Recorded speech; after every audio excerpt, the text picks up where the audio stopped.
ಶ್ರೀರಾಘವೇಂದ್ರನಿರ್ದಿಷ್ಟಂ ಮಧ್ವರೂಪನಿದರ್ಶಕಂ ವಿದ್ಯಾಮಾನ್ಯಾಪ್ತಸದ್ವಿದ್ಯಂ ಕೃಷ್ಣತತ್ವೋಪದೇಶಕಂ ಪ್ರೀಣಯಂತಂ ಚತುರ್ಬಾಹುಂ ವಿಶ್ವಂ ಕಾಲೀಯಮರ್ದನಂ ವಂದೇ ಕೃಪಾತಪಃ ಪೂರ್ಣಂ ಸ್ವರೂಪೋದ್ಧಾರಕಂ ಮಮ ತಪಸ್ವಾಧ್ಯಾಯ ಶುಶ್ರೂಷಾ ಕೃಷ್ಣಪೂಜಾರತಂ ಮುನಿಂ ವಿಶ್ವೇಶಮಿಷ್ಟದಂ ವಂದೇ ಪರಿವ್ರಾಟ್ ಚಕ್ರವರ್ತಿನಂ ಬ್ರಹ್ಮಚರ್ಯ ಹರಿಪ್ರೀತಿ ಸುವಿದ್ಯಾವಾದಶಾಲಿನಃ ಇಷ್ಟದಾನ್ ಕಷ್ಟಹರ್ತೃನ್ನಃ ವಿದ್ಯಾಮಾನ್ಯಾನ್ ಮುನೀನ್ ನುಮಃ.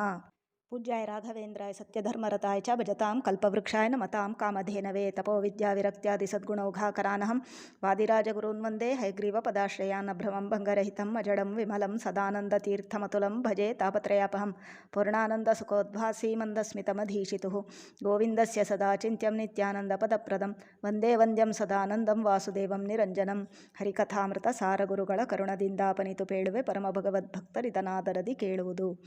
ಕ್ಷಿತಿಯೊಳಗೆ ಮಣಿಮಂತ ಮೊದಲಾದ ಅತಿ ದುರಾತ್ಮರು 1,20 ಕುಭಾಷ್ಯವ ರಚಿಸೆ ನಡುಮನೆ ಎಂಬ ಬ್ರಾಹ್ಮಣನ ಸತಿಯ ಜಠರದೊಳು ಅವತರಿಸಿ ಭಾರತೀರಮಣ ಮಧ್ವಾಭಿಧಾನದಿ ಚತುರದಶ ಲೋಕದಲ್ಲಿ ಮೆರೆದ ಅಪ್ರತಿಮಗೊಂದಿಸುವೆ ಅಂತ ಈ ಶ್ಲೋಕದಲ್ಲಿ ಜಗನ್ನಾಥದಾಸರು ಆಚಾರ್ಯ ಮಧ್ವರಿಗೆ ಗುರುತ್ವೇನ ಮುಖ್ಯಪ್ರಾಣದೇವರಿಗೆ ನಮಸ್ಕಾರಗಳನ್ನು ಸಲ್ಲಿಸ್ತಾ ಇದ್ದಾರೆ.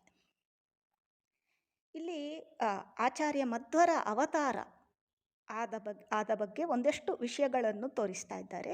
ಇದಕ್ಕೆ ನಾವು ಸ್ವಲ್ಪ ಇದರ ಹಿನ್ನೆಲೆ ಏನು ಅಂತ ತಿಳಿದುಕೊಳ್ಳುವ ಪ್ರಯತ್ನವನ್ನು ಮಾಡೋಣ ಅಂತ.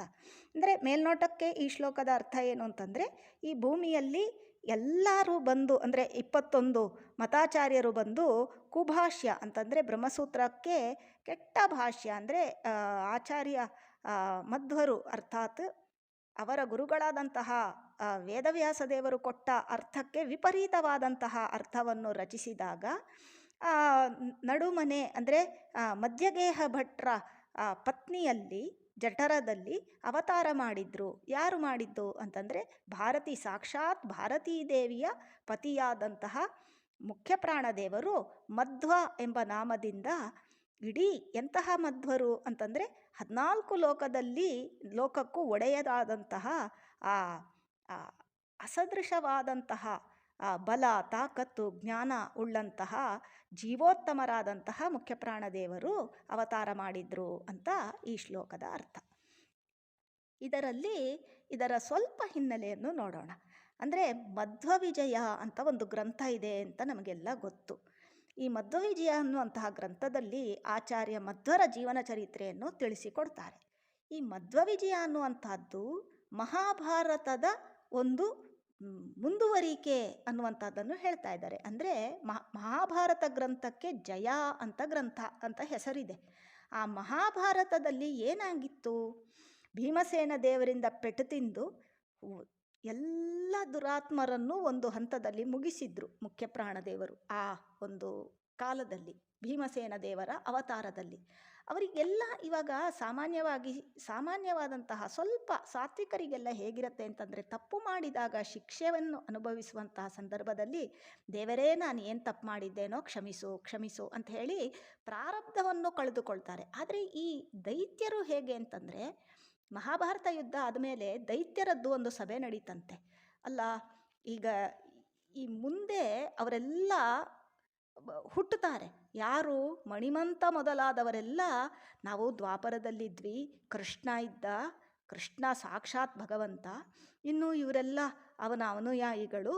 ದ್ವಾಪರದಲ್ಲಿ ನಮಗೆ ಅಷ್ಟು ಬಲ ಇಲ್ಲ, ಕಲಿಯುಗದಲ್ಲಿ ಕಲಿಯಿದ್ದೇ ಬಲ. ಹಾಗಾಗಿ ನಾವು ಸಿಕ್ಕಾಪಟ್ಟೆ ಅನ್ಯಾಯ ಮಾಡೋಣ ಸಾತ್ವಿಕರಿಗೆ ಅಂತ. ಸಾಮಾನ್ಯವಾಗಿ ಹೇಗಿರುತ್ತೆ ಅಂತಂದರೆ, ಈ ಕಿಡ್ನ್ಯಾಪರ್ಸ್ದು ಅಥವಾ ಅನ್ಯಾಯ ಮಾಡುವವ್ರದ್ದೆಲ್ಲ ಒಂದಿರುತ್ತೆ.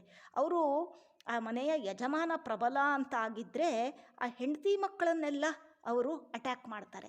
ಅದೇ ರೀತಿಯಲ್ಲಿ ಭಗವಂತನನ್ನು ಏನು ಮಾಡ್ಕೊಳ್ಳಿಕ್ಕಾಗೋದಿಲ್ಲ. ಭೀಮಸೇನ ದೇವರು ಅನುಭವ ಆಗಿದೆ, ಪೆಟ್ಟು ತಿಂದಿದ್ದಾರೆ. ಏನು ಮಾಡ್ತಾರೆ? ಸಾತ್ವಿಕರೆಲ್ಲ ಹುಟ್ಟುತ್ತಾರಲ್ಲ, ಅವರನ್ನೆಲ್ಲ ಸಜ್ಜನಿಕೆಯ ಮಾರ್ಗದಿಂದ, ಅಂದರೆ ಒಳ್ಳೆಯ ಯಥಾರ್ಥ ಜ್ಞಾನದ ಮಾರ್ಗದಿಂದ ಅವರನ್ನು ಡಿವಿಯೇಟ್ ಮಾಡಿಸಿ ಬಿಡುವುದು ಅಂತ ಒಂದು ತೀರ್ಮಾನ ಮಾಡಿಕೊಂಡು ದೊಡ್ಡ ಸಭೆ ನಡೆಸಿ ಪಟ್ಟಾಭಿಷೇಕ ಮಾಡ್ತಾರೆ. ಅದರಲ್ಲಿ ಮಣಿಮಂತನಿಗೆ ನೀನು ಹೋಗು, ನೀನು ಹುಟ್ಟು, ನೀನಿಂಥದ್ದೆಲ್ಲ ಅನರ್ಥಗಳನ್ನು ಮಾಡು ಅಂತ. ಹಾಗಾಗಿ ನಾವು ಏನು ಹೇಳೋದು ಬೇಡ, ಎಲ್ರಿಗೂ ಗೊತ್ತು ಮಣಿಮಂತ ಯಾರಾಗಿ ಅವತಾರ ಮಾಡಿದ. ಒಂದೊಂದು ಬಾರಿ ಅಲ್ಲ, ಬಹಳ ಬಾರಿ ಆಚಾರ್ಯ ಮಧ್ವರ ಎದುರಿಗೇನೆ ಬರ್ತಾರೆ ಇವರೆಲ್ಲ ಪುನಃ ಪುನಃ ಹುಟ್ಟಿಕೊಂಡು ಇನ್ನು ಎಷ್ಟು ಬಾರಿ ಆಚೆ ಈಚೆ ಎಲ್ಲ ಹುಟ್ಟಿದ್ದಾರೆ ಅನ್ನುವಂಥದ್ದು ಎಲ್ರಿಗೂ ಗೊತ್ತಿರುವಂತಹ ವಿಷಯ. ಹಾಗಾಗಿ ಏನು ಮಾಡಿದ್ರು ಇವರೆಲ್ಲ ಮೊದಲೇ ಹುಟ್ಟಿಕೊಂಡು ಬಂದರು, ಬೇರೆ ಬೇರೆ ಕಾಲದಲ್ಲಿ ಭೂಮಿಗೆ ಹುಟ್ಟಿ 21 ರೀತಿಯಲ್ಲಿ ಆ ಕುಭಾಷ್ಯಗಳು ಅಂದರೆ ಭಗವಂತನ ಏನು ವೇದಗಳಿಗೆ ಅರ್ಥ ಸಾಕ್ಷಾತ್ ವೇದವ್ಯಾಸ ದೇವರೇ ಕೊಟ್ಟಿದ್ದಾರೆ, ಬ್ರಹ್ಮಸೂತ್ರವನ್ನು ಕೊಟ್ಟಿದ್ದಾರೆ, ಅದು ಎಲ್ಲದಕ್ಕೂ ಕೂಡ ಕುಭಾಷ್ಯ ಕೆಟ್ಟ ಅರ್ಥಗಳನ್ನು ಬರೆದ್ರು. ಎಷ್ಟೆಲ್ಲ ಮತಾಚಾರ್ಯರಿದ್ದಾರೆ, ಇನ್ನು ವೇದ ಬಾಹಿರ ಮತಗಳು ಎಷ್ಟೋ ಇದ್ದಾವೆ, ಇನ್ನು ಕೆಲವು ವೇದವನ್ನು ನಂಬುವಂತಹ ಮತಗಳು ಆದರೆ ತಪ್ಪು ಅರ್ಥಗಳನ್ನು ಕೊಟ್ಟಂತಹ ಮತಗಳು. ನಾನೇ ದೇವರು, ನನ್ನನ್ನು ಬಿಟ್ಟು ದೇವರು ಬೇರೆ ಯಾರಿದ್ದಾರೆ, ಕೆಲವು ನಾಸ್ತಿಕ್ಯವಾದ, ಕೆಲವು ಶೂನ್ಯವಾದ, ಕೆಲವು ಮಿಥ್ಯಾವಾದ, ಇನ್ನು ಕೆಲವು ವಿಪರೀತವಾದ, ಅರೆಬರೆ ಅಸ್ಪಷ್ಟ ಕೆಲವು ಶಬ್ದಗಳಿಗೆ ಎಲ್ಲ ಒಟ್ಟು ಸೇರಿಸಿದಾಗ ನಮ್ಮನ್ನು ಅಧಪ್ಪತನಕ್ಕೆ ತಗೊಂಡು, ಸಜ್ಜನರನ್ನು ಅಧಪ್ಪತನಕ್ಕೆ ಪಾಪದ ಮಾರ್ಗಕ್ಕೆ ತಗೊಂಡು ಹೋಗಲಿಕ್ಕೆ ಬೇಕಾದಂತಹ ಪಾಷಂಡ ಮಾರ್ಗಗಳು, ಎಲ್ಲ ರೀತಿಯ ಕುಭಾಷ್ಯ ಅಂತ ಒಂದೇ ಶಬ್ದದಲ್ಲಿ ಹೇಳಿಬಿಟ್ರು ಜಗನ್ನಾಥದಾಸರು. ಈ ರೀತಿ ವಿಪರೀತವಾಗಿ ಬರೆದಂತಹ ಸಂದರ್ಭದಲ್ಲಿ ಅದನ್ನು ಹೇಳ್ತಾರೆ ಮಧ್ವಿಜಯದಲ್ಲಿ, ವಿಜ್ಞಾನ ಭಾನುಮತಿ ಕಾಲಬಲೇನ ಲೀನೆ. ಕಲಿಬಲದಿಂದಾಗಿ ಒಳ್ಳೊಳ್ಳೆ ಸಜ್ಜನರೆಲ್ಲ ಏನಾಗ್ತಾ ಇತ್ತು ಅಂತಂದರೆ ಮಾರ್ಗಾತ್ ಸ್ಖಲತಿ, ಈ ಸಾಧನೆಯ ಸನ್ಮಾರ್ಗ ಏನಿದೆ ಅಲ್ಲ, ಅವರು ಅಧ್ಯಯನ, ಇವಾಗ ನಾವೆಲ್ಲ ಅಧ್ಯಯನ ಮಾಡಿದಾಗ ಅದಕ್ಕೊಂದು ಪುಸ್ತಕ ಬೇಕು, ಪರಂಪರೆ ಬೇಕು. ಇದ್ದ ಪರಂಪರೆ ಏನು ಅಂತಂದರೆ ಕೆಟ್ಟು ಹೋದ ಪರಂಪರೆ. ಎಷ್ಟರ ಮಟ್ಟಿಗೆ ಅಂತಂದರೆ ಅಚ್ಯುತ ಪ್ರೇಕ್ಷರವರೆಗೆ ಆ ಕೆಟ್ಟ ಪರಂಪರೆ ಬಂದಿರ್ತದೆ.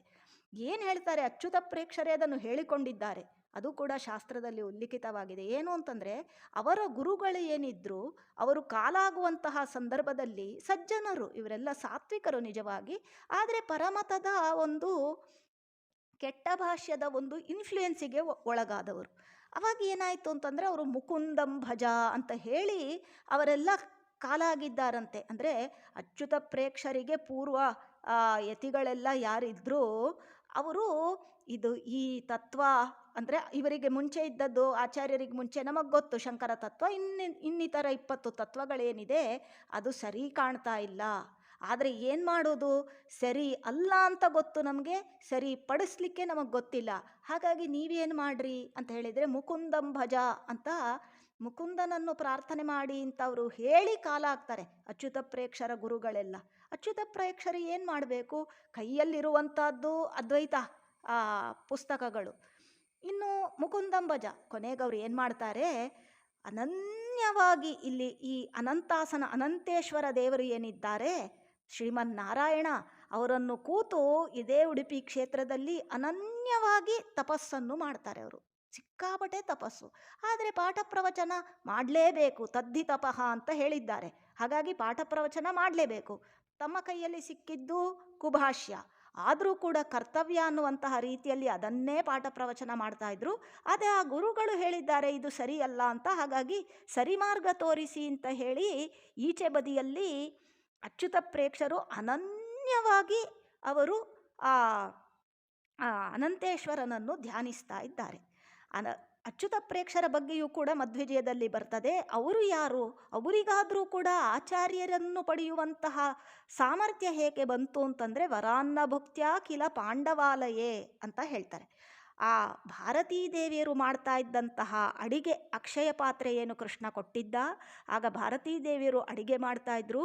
ಅಲ್ಲಿ ಲಕ್ಷ ಲಕ್ಷ ಋಷಿಮುನಿಗಳು ಬಂದು, ಭಗವದ್ಭಕ್ತರು ಸನ್ಯಾಸಿಗಳು ಎಲ್ಲರೂ ವನದಲ್ಲಿ ಬಂದು ಅಲ್ಲಿ ಧರ್ಮರಾಜ ಭೀಮಸೇನ ಇವರಿಂತ ಹತ್ರ ಎಲ್ಲ ಜ್ಞಾನಸತ್ರಗಳನ್ನೆಲ್ಲ ನಡೆಸ್ತಾ ಇದ್ರಂತೆ. ಆ ಸಂದರ್ಭದಲ್ಲಿ ಅನ್ನ ಸಂತರ್ಪಣೆ ಆಗ್ತಾ ಇತ್ತು ಎಲ್ಲಿ, ಕಾಡಲ್ಲಿ. ಅದನ್ನು ತಯಾರು ಮಾಡ್ತಾ ಇದ್ದವರು ಭಾರತೀ ದೇವಿ. ಹಾಗಾಗಿ ಅವರ ಕೈಯಿಂದ ಒಂದು ಅಗಳು ಅನ್ನವನ್ನು ತಿಂದ ಯೋಗದಿಂದಾಗಿ ಅವರಿಗೆ ಇಂತಹ ಯೋಗ ಬಂತು ಅಂತ ಅವರ ಬಗ್ಗೆ ಆ ಉಲ್ಲೇಖ ಇದೆ. ಹಾಗಾಗಿ ಒಂದು ಬದಿಯಲ್ಲಿ ಇವರು ಒಳ್ಳೆಯ ತತ್ವಜ್ಞಾನ ಬೇಕು, ನಿರ್ಣಾಯಕವಾದಂತಹ ವೇದವ್ಯಾಸರಿಗೆ ಸಮ್ಮತೆಯಾದಂತಹ ತತ್ವದ ಪರಂಪರೆ ಬೇಕು, ನಮಗೆ ಜ್ಞಾನ ಬೇಕು ಅಂತ ಅವರು ಈ ಬದಿಯಲ್ಲಿ ಅನನ್ಯವಾಗಿ ಅನಂತೇಶ್ವರನನ್ನು ಕುರಿತು ಪ್ರಾರ್ಥನೆ ಮಾಡ್ತಾ ಇದ್ದಾರೆ. ಈಚೆ ಬದಿಯಲ್ಲಿ ಮಧ್ಯಗೇಹ ಭಟ್ರು 12 ವರ್ಷ ಪಯೋವ್ರತ ಮಾಡಿಕೊಂಡು ನಮಗೆ ಒಂದು ದಿವಸ ಏಕಾದಶಿ ಮಾಡೋದು ಅಷ್ಟು ಕಷ್ಟ. ಪಯೋವ್ರತದಲ್ಲಿ 12 ವರ್ಷ ಅವರು ಎಷ್ಟು ತಪಸ್ಸು ಮಾಡಿದ್ದಾರೆ. ಮತ್ತು ಮಧ್ಯಗೇಹ ಭಟ್ರು ಕೂಡ ನಿತ್ಯ ಉಡುಪಿಯಲ್ಲಿ ಬಂದು ಅನಂತಾಸನನಿಗೆ ಪೂಜೆ ಮಾಡಿ ಅಲ್ಲಿ ಪಾಠ ಪ್ರವಚನಗಳನ್ನು ಸಲ್ಲಿಸಿ ವಾಪಸ್ ಹೋಗ್ತಾ ಇದ್ರು. ಅಂದರೆ ಈಗಿನ ಕಾಲದಲ್ಲಿ ನಮ್ಮ ಹತ್ರ ಎಲ್ಲ ವಾಹನಗಳಿದ್ದಾವೆ, ಆಗಿನ ಕಾಲದಲ್ಲಿ ನಿಷ್ಠೆ ಎಷ್ಟಿತ್ತು. ಈಗೀಗ ಒಂಚೂರು ಇಂಪ್ರೂವ್ ಆಗಿದೆ, ಆದರೆ ಅರಣ್ಯದ ಹಾಗಿತ್ತು ಈಗ ಜಸ್ಟ್ 10 ವರ್ಷದ ಹಿಂದೆ ಪಾಜಕ ಕ್ಷೇತ್ರ. ಹಾಗೆಯೇ ಅವರು ಅಲ್ಲಿಂದ ಅನಂತೇಶ್ವರಕ್ಕೆ ಬಂದು ಪಾಠ ಪ್ರವಚನವನ್ನು ಪುರಾಣಗಳನ್ನೆಲ್ಲ ಹೇಳಿ ಹೋಗ್ತಾ ಇದ್ರಂತೆ. ಅದು ಆಚೆ ಬದಿಯಲ್ಲಿ ಮಧ್ಯಗೇಹ ಭಟ್ರು. ಹಾಗಾಗಿ ಇವರಿಬ್ಬರ ಹಾಗೆ ಅದರ ಜೊತೆಯಲ್ಲಿ ಎಲ್ಲ ಕಡೆ ಬೇರೆ ಬೇರೆ ಸಾಧಕರು ಭಗವಂತನನ್ನು ಬಹಳ ಬಹಳ ಪ್ರಾರ್ಥನೆ ಮಾಡಿದಾಗ ಆಗ ಏನಾಗತ್ತೆ, ಇಂತಹ ಸಂದರ್ಭ ಕಲಿಬಲ, ಅದರ ಜೊತೆಗೆ ಮಾರ್ಗಾತ್ ಸ್ಖಲತಿ, ಸಜ್ಜನರೆಲ್ಲ ಸನ್ಮಾರ್ಗದಿಂದ ತಪ್ಪುತ್ತಾ ಇರುವಾಗ ದೇವತೆಗಳೆಲ್ಲ ಹೋಗಿ ಭಗವಂತನನ್ನು ಪ್ರಾರ್ಥನೆ ಮಾಡಿಕೊಂಡಾಗ ಆಗ ಭಗವಂತ ಹೇಳ್ತಾನಂತೆ, ನಾನು ತ್ರಿಯುಗ ಹೂತಿಹಿ, ನಾನು 3 ಯುಗದಲ್ಲಿ ಸತ್ಯ ಅಂದರೆ ಕೃತಯುಗ, ತ್ರೇತಾಯುಗ, ದ್ವಾಪರ ಯುಗದಲ್ಲಿ ಮಾತ್ರ ಭಗವಂತ ಅವತಾರ ಮಾಡೋದು ಅಂತ ಭಗವಂತನ ಸಂಕಲ್ಪ. ನಾನು ತ್ರಿಯುಗ ಹೂತಿಹಿ ಅಲ್ಲ, ಮತ್ತೆ ನಿನ್ನಂಥವರೇ ಒಂದು ನಿನ್ನ ಪ್ರತಿಬಿಂಬ ಜ್ಞಾನ, ನಿನ್ನಷ್ಟು ಜ್ಞಾನ ಅಂದರೆ ಪೂರ್ಣ ಜ್ಞಾನ ಇರುವಂತಹ ನಿನ್ನ ಪ್ರತಿಬಿಂಬವೊಂದನ್ನು ಕಳಿಸಿಕೊಡು ಅಂತ ಹೇಳುವಾಗ ಸರ್ವಜ್ಞಂ ಅನ್ಯಂ ಅನವೇಕ್ಷ್ಯ, ಭಗವಂತನ ನಂತರದ ಸ್ಥಾನದಲ್ಲಿ, ಭಗವಂತ ಅಂದರೆ ಭಗವಂತ ಲಕ್ಷ್ಮೀನ ತೊಟ್ಟೆ ಇಟ್ಕೊಂಡು ನಂತರದ ಸ್ಥಾನದಲ್ಲಿ ಮತ್ತೊಬ್ಬ ಸರ್ವಜ್ಞ, ಇವನನ್ನು ಬಿಟ್ಟರೆ ಮತ್ತೊಬ್ಬ ಸರ್ವಜ್ಞ ಇಲ್ಲ. ಯಾರದು ಅಂತಂದರೆ ಅದು ಮುಖ್ಯ ಪ್ರಾಣದೇವರು ಅಂತ ಅವರನ್ನು ಗುರುತಿಸಿ ಅವರಿಗೆ ಅಪ್ಪಣೆ ಮಾಡಿ ಅವರಿಗೆ ಭೂಮಿಗೆ ಹೋಗಬೇಕು ಅಂತ ಹೇಳಿದಾಗ ಅದನ್ನು ಶಿರಸಾವಹಿಸಿ ಆಚಾರ್ಯ ಮಧ್ವರು ಅಂದರೆ ಪೂರ್ಣಪ್ರಜ್ಞ ವಾಸುದೇವನಾಗಿ ಎಲ್ಲಿ ಅವತರಿಸಿದ್ರು ಅಂತಂದರೆ ನಡುಮನೆ ಎಂಬ ಬ್ರಾಹ್ಮಣನ ಸತಿಯ ಜಠರದೊಳು ಹುಟ್ಟಿ ಅಂತ ಹೇಳಲಿಲ್ಲ, ಅವತರಿಸಿ ಅಂತ ಹೇಳ್ತಾರೆ. ಇದು 3 ಅವತಾರಗಳಿಗೂ ಅನ್ವಯ. ಇದನ್ನು ನಾರಾಯಣ ಪಂಡಿತರೇ ಹೇಳ್ತಾರೆ. ಕೇಸರಿಣಃ ಗೃಹೇ ಅಭೂತ್ ಅಂತ ಹನುಮಂತ ದೇವರಿಗೆ ಹೇಳ್ತಾರೆ.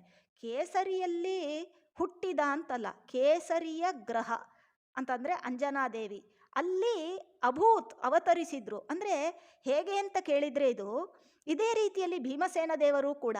ಭೀಮಸೇನ ದೇವರು ಹೇಗೆ ಅಂತಂದರೆ ಅವರಿಗೆ ಜಠರವಾಸ ಅನ್ನುವಂಥದ್ದೇ ಇಲ್ಲ, ಅಂದರೆ ಗರ್ಭವಾಸ ಇಲ್ಲ ಪರಶುಕ್ಲತ್ರಯರಿಗೆ.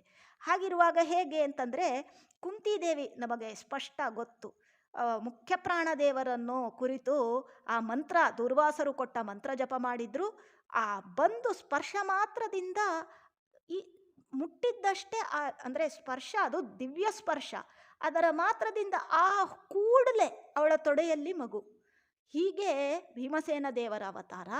ಅದೇ ರೀತಿಯಲ್ಲಿ ಆಚಾರ್ಯ ಮಧ್ವರ ಅವತಾರ ಹೇಗೆ ಅಂತ ಕೇಳಿದರೆ ಜಠರದೊಳು ಅವತರಿಸಿ, ಅವರು ಅಷ್ಟೇ ಅಭೂತು. ಹೇಗೆ ಅಂತ ಕೇಳಿದರೆ ಈಗ ಇದು ರೋಚಕವಾದಂತಹ ವಿಷಯ. ಇದನ್ನು ಕೂಡ ನಾರಾಯಣ ಪಂಡಿತಾಚಾರ್ಯರೇ ನಮಗೆ ತಿಳಿಸಿಕೊಟ್ಟು. ಮಧ್ವ ವಿಜಯ ಬಹಳ ದೊಡ್ಡ ಗ್ರಂಥ, ನಾವು ಜೀವನದಲ್ಲಿ ಒಮ್ಮೆ ಆದರೂ ಅದನ್ನು ಶ್ರವಣ ಮಾಡಬೇಕು. ಅದರಲ್ಲಿ ಏನು ಹೇಳ್ತಾರೆ ಅಂತಂದರೆ ಒಂದು ಜೀವ, ಆ ಜೀವ ಏನು ಮಾಡ್ತದೆ, ಮಧ್ಯಗೇಹ ಭಟ್ಟರ ಹೆಂಡತಿಯ ಗರ್ಭವನ್ನು ಪ್ರವೇಶ ಮಾಡಿ 9 ತಿಂಗಳು ಅದು ನಿರ್ಮಾಣ ಮಾಡ್ತದೆ ಆ ಶರೀರವನ್ನು. ಯಾವುದೋ ಒಂದು ಜೀವ ಅದು ನಿರ್ಮಾಣ ಮಾಡಿದಂತಹ ಶರೀರವನ್ನು ಎಲ್ಲ ಫುಲ್ಲು ರೆಡಿಯಾದ ಮೇಲೆ ಮುಖ್ಯ ಪ್ರಾಣದೇವರು ಮಧ್ವ ನಮಗೆ ಗೊತ್ತು, ವಿಜಯದಶಮಿಯ ಒಳ್ಳೆಯ ಪರ್ವಕಾಲದಲ್ಲಿ ಮುಖ್ಯ ಪ್ರಾಣದೇವರು ಬಂದು ಗೃಹ ಪ್ರವೇಶ ಅಂದರೆ ಹೇಗೆ ನಮ್ಮದೊಂದು ಮನೆ ಎಲ್ಲ ಕಾಂಟ್ರಾಕ್ಟರ್ ನೀಟಾಗಿ ನಮ್ಮ ಸ್ಪೆಸಿಫಿಕೇಶನ್ ಪ್ರಕಾರ ಅಂದರೆ 32 ಲಕ್ಷಣ ಭರಿತವಾಗಿ ಒಂದು ಮನೆಯನ್ನೆಲ್ಲ ನಿರ್ಮಾಣ ಮಾಡಿ ಕೊಡ್ತಾರೆ ಒಬ್ಬ ಕಾಂಟ್ರಾಕ್ಟರ್. ಆಮೇಲೆ ನಾವು ಗೃಹ ಪ್ರವೇಶ ಮಾಡ್ತೇವೆ ಹೇಗೋ ಅದೇ ರೀತಿಯಲ್ಲಿ ಅಲ್ಲಿ ನಿರ್ಮಿತವಾದಂತಹ ಒಂದು ಏನು ಶರೀರ ಇದೆ, ಒಬ್ಬ ಜೀವ, ಆ ಜೀವನನ್ನು ಹೋಗು ನಿಂದು ಕೆಲಸ ಮುಗೀತು ಅಂತ ಹೇಳ್ತಾರೆ. ಆ ಜೀವ ಎದ್ದುಕೊಂಡು ಹೋದ ಮೇಲೆ ಅದನ್ನು ಮುಖ್ಯ ಪ್ರಾಣದೇವರು ಪ್ರವೇಶ ಮಾಡಿ ವಾಸುದೇವನಾಗಿ ಅವತಾರ ತಾಳ್ತಾರೆ ಅನ್ನುವಂತಹ ಅದ್ಭುತ ವಿಷಯವನ್ನು ನಾರಾಯಣ ಪಂಡಿತಾಚಾರ್ಯರು ನಮ್ಗೆ ತಿಳಿಸ್ಕೊಟ್ಟಿದ್ದಾರೆ. ಅದನ್ನು ನಮಗೆ, ಯಾಕಂದರೆ ಅದು ದೊಡ್ಡ ಗ್ರಂಥ, ಉದ್ಗ್ರಂಥ ಅದು ಮಧ್ವವಿಜಯ, ಆದರೆ ಅಲ್ಲಿರುವಂತಹ ಅಂಶವನ್ನು ನಮಗೆ ಅತ್ಯಂತ ಕಾರುಣ್ಯದಿಂದ ಆ ಜಗನ್ನಾಥದಾಸರು ನಮಗೆ ಇಲ್ಲಿ ಹರಿಕಥಾಮೃತ ಸಾರದ ಮೂಲಕ ತಿಳಿಸಿಕೊಡ್ತಾ ಇದ್ದಾರೆ. ಸತಿಯ ಜಠರದು ಅವತರಿಸಿ ಮಧ್ವಾಭಿಧಾನದಿ ಅಂತ, ಮಧ್ವ ಎಂಬ ಹೆಸರಿನಿಂದ ಅಂತ ಇಲ್ಲಿ ಜಗನ್ನಾಥದಾಸರು ಹೇಳ್ತಾ ಇದ್ದಾರೆ. ಅಲ್ಲ, ನೀವು ಹೇಗೆ ಮಧ್ವ ಅಂತ ಹೇಳ್ತೀರಾ? ನಮಗೆ ಗೊತ್ತೇ ಇಲ್ಲ. ಅಂದರೆ ನಮಗೆ ಆಚಾರ್ಯ ಮಧ್ವರು ಅಂತ ಚಾಲ್ತಿಯಲ್ಲಿ ಇದೆ ಹೆಸರು, ಆದರೆ ಯಾರ ನಾಮಕರಣ ಮಾಡಿದ್ರು ನಾವು ಸ್ವಲ್ಪ ಗಮನಿಸೋಣ. ಮಧ್ವಿಜಯದಲ್ಲಿ ಏನು ಹೇಳ್ತಾರೆ? ವಾಸುದೇವ ಅಂತ ಮಧ್ಯಗೇಹ ದಂಪತಿಗಳು ಅವರಿಗೆ ಇಟ್ಟಂತಹ ಹೆಸರು. ಇನ್ನು ಅವರಿಗೆ ಸನ್ಯಾಸಾಶ್ರಮ ಪಟ್ಟಾಭಿಷೇಕದ ಹೆಸರು ಆನಂದ ತೀರ್ಥ ಪೂರ್ಣ ಪ್ರಜ್ಞಾ ಎಂಬುದಾಗಿ. ಇಲ್ಲಿ ಎಲ್ಲೂ ಮಧ್ವ ಅಂತ ಹೆಸರೇ ಬಂದಿಲ್ವಲ್ಲ ಅಂತ ಕೇಳಿದರೆ, ಇದು ಈ ಲೋಕದ ಹೆಸರಲ್ಲ, ಇದು ದೇವಲೋಕದ ಹೆಸರು ಅಂತ ಹೇಳ್ತಾರೆ. ಸತ್ಯಲೋಕೇಶ್ವರ ಪ್ರಾಣ ಯತ್ರ ಆವತರತು ಉತ್ಸುಕ ಅಂತ ಹೇಳ್ತಾರೆ. ಈ ಪವಿತ್ರಂ ಪಾಜಕ ಕ್ಷೇತ್ರಂ, ಇಂತಹ ಪಾಜಕ ಕ್ಷೇತ್ರದಲ್ಲಿ ಅವತರಿಸಿದ್ದಾರೆ ಆಚಾರ್ಯ ಮಧ್ವರು. ಅವರಿಗೆ ಹೆಸರಿಟ್ಟಿದ್ದು ಯಾರು ಅಂತ ಕೇಳಿದರೆ, ಯೋಷಣ 3 ಜನ ಹೆಣ್ಣುಮಕ್ಕಳು ಅವರಿಗೆ ಹೆಸರು ನಾಮಕರಣವನ್ನು ಮಾಡಿದ್ದಾರಂತೆ. ಯಾರದು 3 ಜನ ಹೆಣ್ಣುಮಕ್ಕಳು ಅಂತಂದರೆ, ಇವರೆಲ್ಲ ನಾಮಕಾವಾಸ್ತೆ ತಂದೆ ತಾಯಂದಿರು ಮಧ್ವಗೇಹ ಭಟ್ರು ಹಾಗೂ ಅವರ ಪತ್ನಿ. ಆದರೆ ಅವರ ನಿಜವಾದ ತಾಯಿ ಯಾರು? ಶ್ರೀ ಭೂ ದುರ್ಗಾದೇವಿಯರು. ಆ 3 ಜನ ಇವರಿಗೆ ಮಧ್ವ ಅಂತ ನಾಮಕರಣ ಮಾಡಿದ್ದಾರೆ. ಪೂರ್ಣಪ್ರಜ್ಞರು, ಆನಂದ ತೀರ್ಥರು, ವಾಸುದೇವ ಅಂತೆಲ್ಲ ಹೇಳುವುದಕ್ಕಿಂತ ಅತ್ಯಂತ ಹೆಚ್ಚು ಪ್ರಚಲಿತವಾದಂತಹ ನಾಮ ಯಾವುದು ಅಂತಂದರೆ ಮಧ್ವ ಅನ್ನುವಂತಹ ನಾಮ. ಸಣ್ಣ ಮಕ್ಕಳಿಗೂ ಗೊತ್ತು ಮಧ್ವ ಅನ್ನುವಂತಹ ನಾಮ. ಈ ಲೋಕದವರು ಯಾರೂ ಅವರಿಗೆ ಮಧ್ವ ಅಂತ ನಾಮಕರಣನೇ ಮಾಡಲಿಲ್ಲ. ಹೇಗೆ ಅಷ್ಟು ಪ್ರಸಿದ್ಧಿ ಬಂತು ಅಂತಂದರೆ, 3 ಜನ ವೇದ ಮಾತೆಯರು ಅವರಿಗೆ ಮಧ್ವ ಅಂತ ನಾಮಕರಣ ಮಾಡ್ತಾರಂತೆ. ಶ್ರೀ ಭೂ ದುರ್ಗಾದೇವಿಯರು ಅನ್ನುವಂಥ ಅದ್ಭುತವಾದಂತಹ ವಿಷಯ ಬಳಿತ ಸೂಕ್ತದಲ್ಲಿ ಉಲ್ಲಿಖಿತವಾಗಿದೆ. ಹಾಗಾಗಿ ಈ ಥರದೆಲ್ಲ ಅದೇ ಇಲ್ಲಿ ಹೇಳ್ತಾರಲ್ಲ, 21 ಮತ ಪ್ರವರ್ತಕರು ಯಾರಿದ್ದಾರೆ ಅವರೆಲ್ಲ ಮಣಿಮಂತ ಮೊದಲಾದ ದೈತ್ಯರು. ಆದರೆ ಆಚಾರ್ಯ ಮಧ್ವರು ವೇದದ ದಲ್ಲಿ ಉಲ್ಲಿಖಿತವಾದಂತಹ ಒಬ್ಬ ದೊಡ್ಡ ಶ್ರೇಷ್ಠ ವ್ಯಕ್ತಿ, ಅರ್ಥಾತ್ ಮುಖ್ಯ ಪ್ರಾಣದೇವರೇ ಸಾಕ್ಷಾತ್ ಇಲ್ಲಿ ಸತ್ಯಲೋಕೇಶ್ವರ ಅಂತ ವಾದಿರಾಜರು ಹೇಳ್ತಾರೆ. ಅಂತಹ ದೊಡ್ಡ ಇಡೀ ಲೋಕಕ್ಕೆ ಒಡೆಯರಾದಂತಹ ಸತ್ಯಲೋಕೇಶ್ವರರು ಭೂಮಿಯಲ್ಲಿ ಈ ಪವಿತ್ರಂ ಪಾಜಕ ಕ್ಷೇತ್ರಂ, ಪವಿತ್ರವಾದಂತಹ ಪಾಜಕ ಕ್ಷೇತ್ರದಲ್ಲಿ ಅವತಾರ ಮಾಡ್ತಾರೆ ಅಂತ ಮಧ್ವಾಭಿಧಾನದಿ ಅಂತ ಹೇಳ್ತಾರೆ. ಇನ್ನು ಅಪ್ರತಿಮಗೊಂದಿಸುವೆ ಅಂತ ಒಂದು ಶಬ್ದ ಪ್ರಯೋಗ ಮಾಡಿದ್ದಾರೆ. ಅಪ್ರತಿಮ ಅಂದರೆ ಏನು? ಹೇಗೆ ಇಲ್ಲಿ ಗೊತ್ತಾಯಿತು ನಿಮಗೆ ಇವರು ಮುಖ್ಯ ಪ್ರಾಣದೇವರು ಅಂತ ಕೇಳಿದರೆ, ಅಪ್ರತಿಮ ಅಂತ ಹೇಳ್ತಾ ಇದ್ದಾರೆ. ಅಲ್ಲಿ ಏನು ಹೇಳ್ತಾರೆ? ಭಗವಂತನಿಗೆ ತ್ರಿಯುಗ ಹೋತಿ. ಭಗವಂತ ಯಾರು? ಬಿಂಬ. ಅವನು 3 ಯುಗದಲ್ಲಿ ಮಾತ್ರ ತಾನು ಸಾಕ್ಷಾತ್ತಾಗಿ ಅವತರಿಸ್ತೇನೆ ಅಂತ ಹೇಳಿದ್ದಾನೆ. ಇನ್ನು ಅವನ ಪ್ರತಿಬಿಂಬವನ್ನು ಕಳಿಸಿಕೊಡ್ತೇನೆ ಅಂತ ಹೇಳಿದ್ದಾನೆ. ಅದು ಹೇಗೆ ಗೊತ್ತಾಗ್ತದೆ? ಅಂತಂದರೆ ಅಜಾಯ ನಮಃ ಅಂತ ಭಗವಂತನಿಗೆ ಹೆಸರು. ಪ್ರತಿಮಾ ಶಬ್ದಕ್ಕೆ ಪ್ರತಿಬಿಂಬ ಅಂತ ಅರ್ಥ ಬರ್ತದೆ. ಹಾಗಾಗಿ ನಾಮಕ ಭಗವಂತನ ಪ್ರತಿಮಾ ಅಂತಂದರೆ ಪ್ರತಿಬಿಂಬ ಯಾರದು ಅಂತಂದರೆ ಅಂತಹ ಮಧ್ವಾಚಾರ್ಯರಿಗೆ ನಾನು ನಮಸ್ಕರಿಸ್ತಾ ಇದ್ದೇನೆ ಅಂತಂದರೆ ಏನಾಯಿತು? ಆ ಬಿಂಬಕ್ಕೆ ಪ್ರತಿಬಿಂಬ, ನೇರ ಪ್ರತಿಬಿಂಬ ರಾದಂತಹ ಮುಖ್ಯ ಪ್ರಾಣದೇವರು ಸಾಕ್ಷಾತ್ ಒಂದು ಮೂರ್ತಿಯನ್ನು ಹೊತ್ತುಕೊಂಡು ಅವತಾರ ತಾಳಿಕೊಂಡು ನಮಗೋಸ್ಕರ ಬಂದಿದ್ದಾರೆ. ಇದೆಲ್ಲ ನಾವು ತುಂಬ ಎಚ್ಚರದಲ್ಲಿಟ್ಕೊಳ್ಬೇಕು. ನಾವು ಸ್ವಲ್ಪ ಫ್ಲ್ಯಾಶ್ ಬ್ಯಾಕ್ ಹೋಗಬೇಕು ಅಥವಾ ರಿವೈಂಡ್ ಆಗಬೇಕು. 900 ಇಯರ್ಸ್ ಆಗೋ, 850 ಇಯರ್ಸ್ ಆಗೋ ಹೇಗಿತ್ತು ಪರಿಸ್ಥಿತಿ? ಈಗೇನೋ ನಮಗೆ ಆಚಾರ್ಯ ಮಧ್ವರೇ ಈ 9 ಪೀಠಗಳನ್ನು ಸ್ಥಾಪನೆ ಮಾಡಿಕೊಟ್ಟಿದ್ದಾರೆ, ಯತಿ ಪರಂಪರೆಯನ್ನು ಕೊಟ್ಟಿದ್ದಾರೆ. ಅಲ್ಲಿಂದ ಆ ತತ್ವಜ್ಞಾನ, ಯಥಾರ್ಥವಾದಂತಹ ತತ್ವಜ್ಞಾನ ಹರಿದುಕೊಂಡು ಇಲ್ಲಿ ನಮ್ಮವರೆಗೆ ಬಂತು. ಹಾಗಾಗಿ ನಮಗೆ ಏನೋ ನಮ್ಮ ಸಂಸ್ಕಾರ ವಶಾತ್ ನಮ್ಮ ಪೂರ್ವಜರು ಮಾಡಿದ ಪುಣ್ಯ ಹಾಗೂ ನಮ್ಮ ಜೀವ ಯೋಗ್ಯತೆಯಿಂದಾಗಿ ಆ ಹರಿಗುರುಗಳ ಅನುಗ್ರಹದಿಂದಾಗಿ ನಾವು ಹುಟ್ಟುವಾಗಲೇ ನಮಗೆಲ್ಲ ಹರಿಸರ್ವೋತ್ತಮ ವಾಯುಜೀವೋತ್ತಮ ಅಂತೆಲ್ಲ ಹೇಳಿಕೊಂಡು ಕಿವಿಯಲ್ಲಿ ಬಿದ್ದಂತಹ ಪರಂಪರೆಯಲ್ಲಿ ನಾವು ಈಗ ಹುಟ್ಟಿದ್ದೇವೆ. ಆದರೆ ಆ ಸಂದರ್ಭದಲ್ಲಿ ಹೇಗಿತ್ತು? ಹರಿಸರ್ವೋತ್ತಮ ಇಲ್ಲ, ವಾಯುಜೀವೋತ್ತಮತ್ವ ಗೊತ್ತಿಲ್ಲ. ಎಲ್ಲರೂ ಓದ್ತಾ ಇದ್ದಿದ್ದೇನು, ನಾನು ನೀನು ಒಂದೇ. ಅದರಲ್ಲಿ ಏನೋ ಅಲ್ಲಿ ಎಷ್ಟರ ಮಟ್ಟಿಗೆ ಹೇಳ್ತಾರೆ ಅಂದರೆ, ವೇದವ್ಯಾಸರೊಟ್ಟಿಗೆ ಹೋಗಿ ಜಗಳಾಡಿಕೊಂಡು ಬಂದ್ರಂತೆ ಈ ಪೂರ್ವಾಚಾರ್ಯರೆಲ್ಲ ಹೋಗಿ. ಹೇಗೆ ಅಂತಂದರೆ, ತ್ವಯೋರ್ವಿವಾದೇ ಸಂಪ್ರಾಪ್ತೆ ಕಿಂಕರಂ ಕಿಂ ಕರೋಮ್ಯಹಂ ಅಂತ ಬರ್ತದೆ ಅಲ್ಲಿ ಹೋಗಿ ಜಗಳಾಡಿದ್ರಂತೆ ವೇದವ್ಯಾಸರ ಜೊತೆಗೆ. ಅಲ್ಲ, ನೀವಿಬ್ರು ಜಗಳಾಡ್ಕೊಂಡ್ರೆ ನಾವೇನು ಮಾಡಬೇಕು, ನಾವು ಶಿಷ್ಯರೆಲ್ಲ ಕಿಂಕರ ಏನು ಮಾಡಬೇಕು ಅಂತ ಒಂದು ಮಾತು ಬರ್ತದೆ. ಅಂದರೆ ವೇದವ್ಯಾಸರು ಹೇಳಿದಂತಹ ಮಾತಿಗೆ ವಿಪರೀತವಾಗಿ ಮಾತಾಡಿಕೊಂಡು ಮತವನ್ನು ಪ್ರವರ್ತನೆ ಮಾಡಿದವರು ಇತರ ಮತಾಚಾರ್ಯರು ಅನ್ನುವಂಥದ್ದಿದೆ. ಆಚಾರ್ಯ ಮಧ್ವರು ಹೇಗೆ? ಅತಹೈಮವತೆ ತಟಾಂತರೆ ಬದರೀಷಂಡ ವಿಶೇಷ ಮಂಡಿತಂ. ಉತ್ತರ ಬದರಿಕಾಶ್ರಮದಲ್ಲಿ ಇವತ್ತಿಗೂ ಕೂಡ ವೇದವ್ಯಾಸ ದೇವರು ಇದ್ದಾರೆ. ಅವರನ್ನು ಹೋಗಿ ಆಚಾರ್ಯ ಮಧ್ವರು ಮಾತಾಡಿಸ್ತಾರೆ. ಗೀತಾ ಭಾಷ್ಯವನ್ನು ಭಗವಂತನಿಗೆ ತಾವು ಸಮರ್ಪಣೆ ಮಾಡ್ತಾರೆ. ಆಗ ಆ ಭಗವಂತ ಏನು ಹೇಳ್ತಾನೆ ಅಂತಂದರೆ, ಆಗ ಆಚಾರ್ಯ ಮಧ್ವರು ಒಂದು ಕೇಳ್ತಾರಂತೆ, ಇವರಿಗೆಲ್ಲ ಎಲ್ಲಿ ಸತ್ಯಲೋಕೇಶ್ವರರು ಆಚಾರ್ಯ ಮಧ್ವರು, ನಿನ್ನ ಅಪ್ಪಣೆ ಅಂತ ಬಂದಿದ್ದೇನೆ ಭಗವಂತ, ಇವರಿಗೆಲ್ಲ ನಿಜವಾಗ್ಲೂ ಹೋಗಿ ಹೇಳಬೇಕಾ ತತ್ವಜ್ಞಾನವನ್ನು ಅಂತ ಒಂದು ರೀತಿಯಲ್ಲಿ ಭಗವಂತ. ಯಾಕೆ ಅಂತ ಕೇಳಿದರೆ, ಇದರಲ್ಲಿ ಎರಡು ಗುಣಗಳು ಆಚಾರ್ಯ ಮಧ್ವರದ್ದು. ಅವರಿಗೆ ಅಜ್ಞಾನ ಇದೆ ಅಂತ ಅರ್ಥ ಅಲ್ಲ. ಆದರೆ ಅವರ ಸಹಜವಾದ ಸ್ವಭಾವ ಎಂಥದ್ದು ಅಂತಂದರೆ, ವೇದವ್ಯಾಸರು ಸಿಕ್ಕಿದ್ರೆ ಅವರನ್ನು ಬಿಟ್ಟು ಇರಲಿಕ್ಕೆ ಆಗದೇ ಇರುವಂತಹದ್ದು ಒಂದು ಪರಿಸ್ಥಿತಿ. ಅಂದರೆ ಶಿಷ್ಯರಿಗೆ ಮಾರ್ಗದರ್ಶನ, ದೇವರೊಟ್ಟಿಗೆ ನಾವು ಎಷ್ಟು ಬೆಸೆದುಕೊಂಡಿರಬೇಕು ಅಂತ ಒಂದು ಮಾರ್ಗದರ್ಶನ. ಇನ್ನೊಂದು, ನನಗೆ ಗೊತ್ತು, ನಾನು ಹೇಳ್ತೇನೆ ಅಂತಲ್ಲ, ಆ ಭಗವಂತನ ಹತ್ರ ಹೇಳಿ ಅವನ ಅಪ್ಪಣೆಯನ್ನು ಪಡೆದು ಅವರು ಮಾರ್ಗದರ್ಶನ ಮಾಡಿದಾಗ ಇಷ್ಟಿಷ್ಟನ್ನು ಹೀಗೆ ಹೇಳು ಅಂತ ಇವರಿಗೆ ಗೊತ್ತು. ಆದರೆ ಅವರ ಬಾಯಿಂದ ಅನುಜ್ಞಾವನ್ನು ಪಡೆದುಕೊಂಡು ಆ ಸಜ್ಜನರ ಮೇಲೆ ಮಾಡುವಂತಹ ಕಾರುಣ್ಯ. ಹಾಗಾಗಿ ಏನೋ ಇವರಿಗೆ ನಮಗೆಲ್ಲ ಉಪದೇಶ ಮಾಡಿದ್ರಿಂದನೇ ಇವರಿಗೆ ಪುಣ್ಯ ಅಭಿವೃದ್ಧಿ ಆಗಬೇಕು, ಅದಕ್ಕೋಸ್ಕರ ಇವರು ಹುಟ್ಟುಕೊಂಡು ಬಂದಿದ್ದಾರೆ ಅಂತ ಅವರಿಗೆ ಸ್ವಯಂ ಯಾವುದೇ ರೀತಿಯ ಅಪೇಕ್ಷೆ, ಅವರಿಗೆ ವೈಯಕ್ತಿಕವಾದಂತಹ ಸಾಧನೆಯಿಂದ ಬರಬಹುದಾದಂತಹ ಪುಣ್ಯದ ಅಪೇಕ್ಷೆ ಏನೂ ಇಲ್ಲ. ಯಾಕಂದರೆ ಅವರಿಗೆ ಆಲ್ರೆಡಿ ಮುಂದೆ ಬ್ರಹ್ಮ ಪದವಿಯನ್ನು ಕೊಟ್ಟಾಗಿದೆ.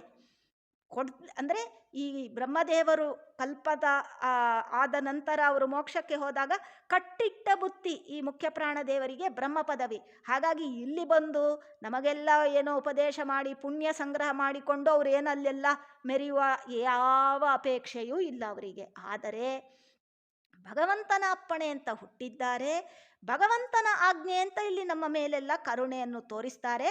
ಮತ್ತೊಂದು, ಇವರನ್ನು ಬಿಟ್ಟರೆ ಮತ್ತೊಬ್ಬರಿಗೆ ಇಂತಹ ಮತದ ಪ್ರವರ್ತನೆಯನ್ನು ಮಾಡಲಿಕ್ಕೆ ಸಾಧ್ಯ ಇಲ್ಲ. ಯಾಕಂದರೆ ಯಥಾರ್ಥವಾದಂತಹ ಪೂರ್ಣವಾದಂತಹ ಜ್ಞಾನ ಇರುವುದು ಇವರಿಗೆ ಮಾತ್ರ ಅನ್ನುವುದನ್ನು ತಿಳಿಸುವುದಕ್ಕೋಸ್ಕರ ನಾರಾಯಣ ಪಂಡಿತಾಚಾರ್ಯರು ಉಲ್ಲೇಖ ಮಾಡಿದ್ದಾರೆ. ಹಾಗಾಗಿ ಭಗವಂತ ಹೇಳಿದ ಬ್ರಹ್ಮಸೂತ್ರ ಭಾಷ್ಯ ಬಹಳ ಒಂದಷ್ಟು ಅಪ್ಪಣೆಗಳನ್ನು ಅಲ್ಲಿ ವೇದವ್ಯಾಸ ದೇವರು ಮತ್ತು ಸಾಕ್ಷಾತ್ ನಾರಾಯಣ ರೂಪಿ ಪರಮಾತ್ಮ ಇವರಿಬ್ಬರ ದರ್ಶನವನ್ನು ಮಾಡಿ ಇಲ್ಲಿಗೆ ಬಂದು ಇಷ್ಟೆಲ್ಲ ತತ್ವಗಳನ್ನು ನಮಗೆ ಉಪದೇಶ ಮಾಡಿ ಮತ್ತೆ ಪುನಃ ಎಲ್ಲಿ ಅನಂತೇಶ್ವರನ ಸನ್ನಿಧಾನದಲ್ಲಿ ಐತರೇಯ ಉಪನಿಷತ್ತಿನ ಪಾಠವನ್ನು ಹೇಳ್ತಾರೆ.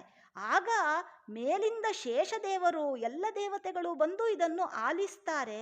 ಮುಂದೆ ಅವರೆಲ್ಲ ಇವರಿಂದ ಜ್ಞಾನದ ಅಭಿವೃದ್ಧಿಯನ್ನು ಪಡೆದುಕೊಂಡು ಮತ್ತೆ ಶೇಷದೇವರು ತಮ್ಮ ಮೂಲ ರೂಪಕ್ಕೆ ತಮ್ಮ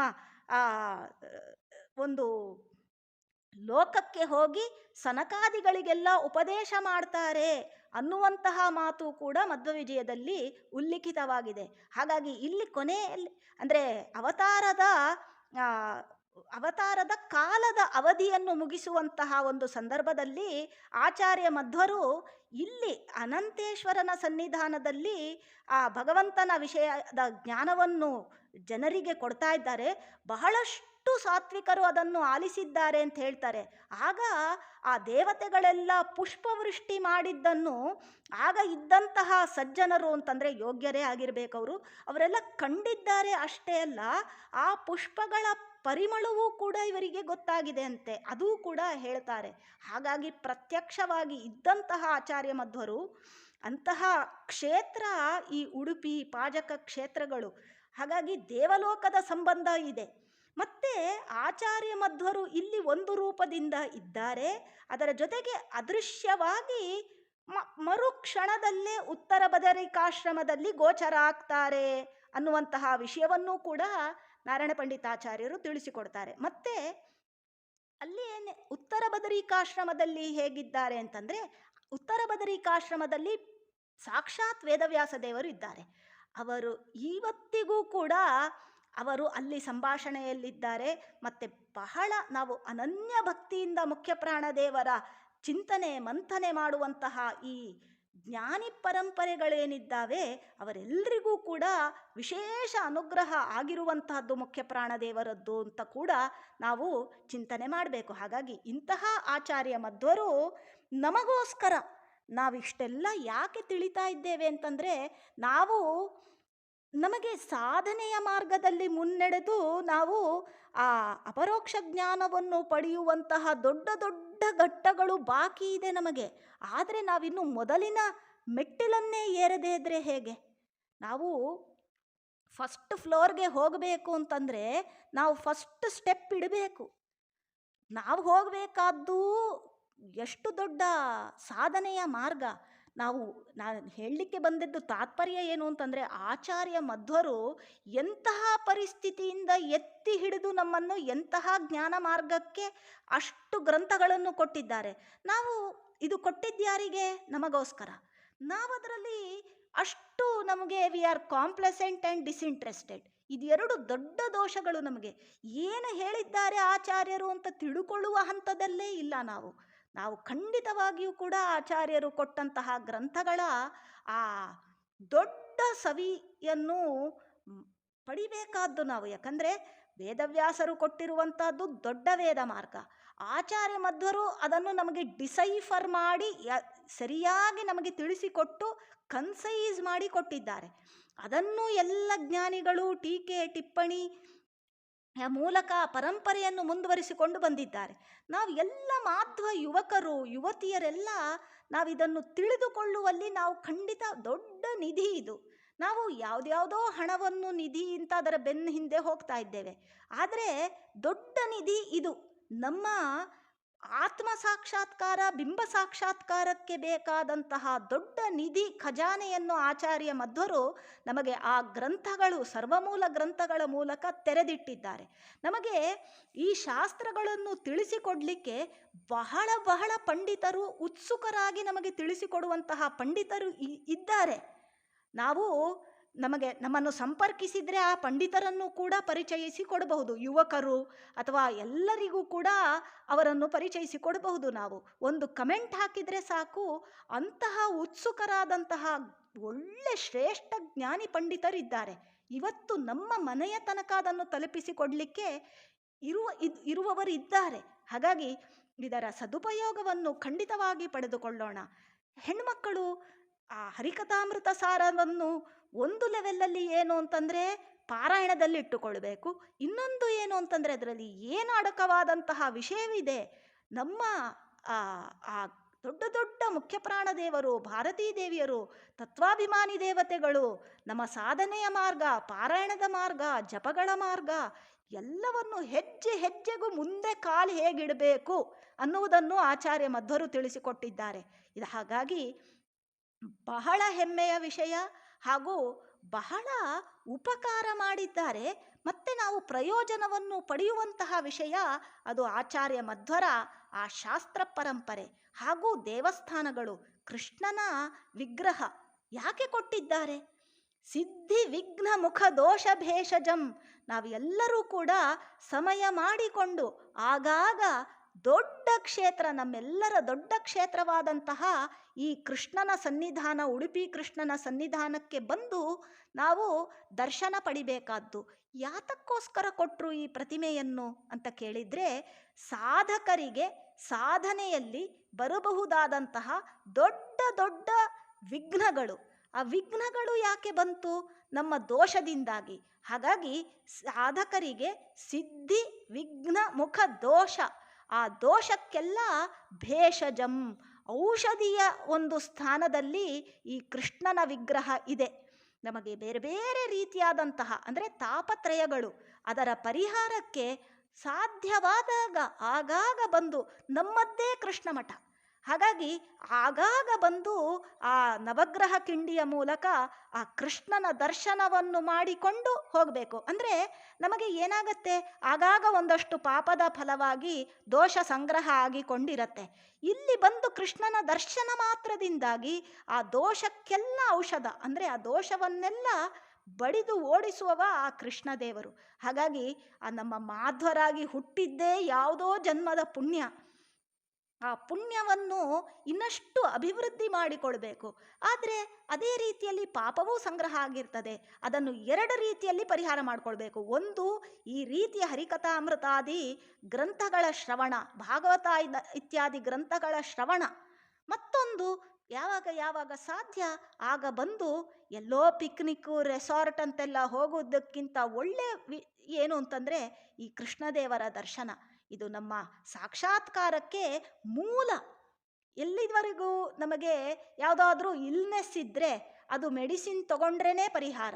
ಇದು ದೊಡ್ಡ ದೊಡ್ಡ ಇಲ್ನೆಸ್ ಇದ್ದಾವೆ ನಮ್ಮಲ್ಲಿ, ಏನು ಪಾಪದ ಫಲ, ಪಾಪ ಸಂಗ್ರಹ. ಅದು ಏನೋ ಡಾಕ್ಟರ್ಸಿಗೆ ಏನೋ ಕೆಲವುದು ಹೊರಗಿನ ಔಷಧಿಗಳನ್ನು ಕೊಡ್ತಾರೆ. ಆದರೆ ಒಳಗಿರುವಂತಹ ಪಾಪ, ಅದಕ್ಕೆ ಔಷಧಿ ಬೇಕಲ್ಲ, ಅದನ್ನು ಕೃಷ್ಣದೇವರು ಕೊಡ್ತಾರೆ. ಹೇಗೆ? ಅವನ ದರ್ಶನ ಮಾತ್ರದಿಂದ. ನನ್ವನನ್ಯ ಶರಣಾತ್ಮನಾಂ ಸತಾಂ ಸಿದ್ಧಿ ವಿಘ್ನ ಮುಖ ದೋಷ ಭೇಷಜಂ.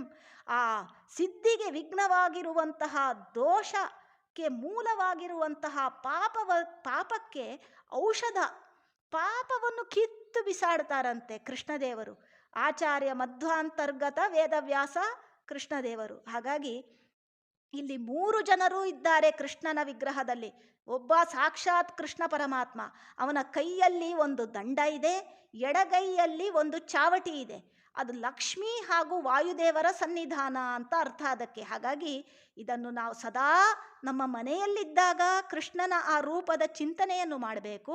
ಸಾಧ್ಯವಾದಾಗ ಬಂದು ಕೃಷ್ಣನ ದರ್ಶನ, ಪಾಜಕ ಕ್ಷೇತ್ರದ ದರ್ಶನ, ಇದನ್ನು ಅಟ್ಲೀಸ್ಟ್ ನಾವು ಮಾಡುವ ಪ್ರಯತ್ನವನ್ನು ಮಾಡೋಣ ಅಂತ ಹೇಳ್ತಾ ಈ ಶ್ಲೋಕದ ಮೂಲಕ ಈ ಶ್ಲೋಕದ ಚಿಂತನೆಯನ್ನು ಪೂಜ್ಯ ಗುರುಗಳ ಅಂತರ್ಯಾಮಿ, ರಾಯರ ಅಂತರ್ಯಾಮಿ, ಭಾರತೀ ರಮಣ ಮುಖ್ಯ ಪ್ರಾಣ ಅಂತರ್ಗತ ಲಕ್ಷ್ಮೀಪತಿ ಶ್ರೀ ಗೋಪಾಲಕೃಷ್ಣ ಅಭಿನ್ನ ಲಕ್ಷ್ಮೀಪತಿ ಶ್ರೀ ವೇದವ್ಯಾಸ ಪ್ರಿಯತಾಂ ಸರ್ವಂ ಶ್ರೀಮಧ್ವೇಶಾರ್ಪಿತಮಸ್ತು. ಆಚಾರ್ಯ ಮಧ್ವರ ಅನುಗ್ರಹ ಸದಾ ನಮ್ಮ ಮೇಲೆ ಇರಲಿ ಅಂತ ಪ್ರಾರ್ಥನೆ ಮಾಡ್ತಾ, ಯತ್ ಸರ್ವಗುಣ ಸಂಪೂರ್ಣ ಸರ್ವದೋಷ ವಿವರ್ಜಿತ ಪ್ರಿಯತಾಂ ಪ್ರಿಯತೆ ಏವಾಲಂ ವಿಷ್ಣುರ್ಮೇ ಪರಮಸ್ಸುಹೃತ್ ಶ್ರೀಮಧ್ವೇಶಾರ್ಪಿತಮಸ್ತು.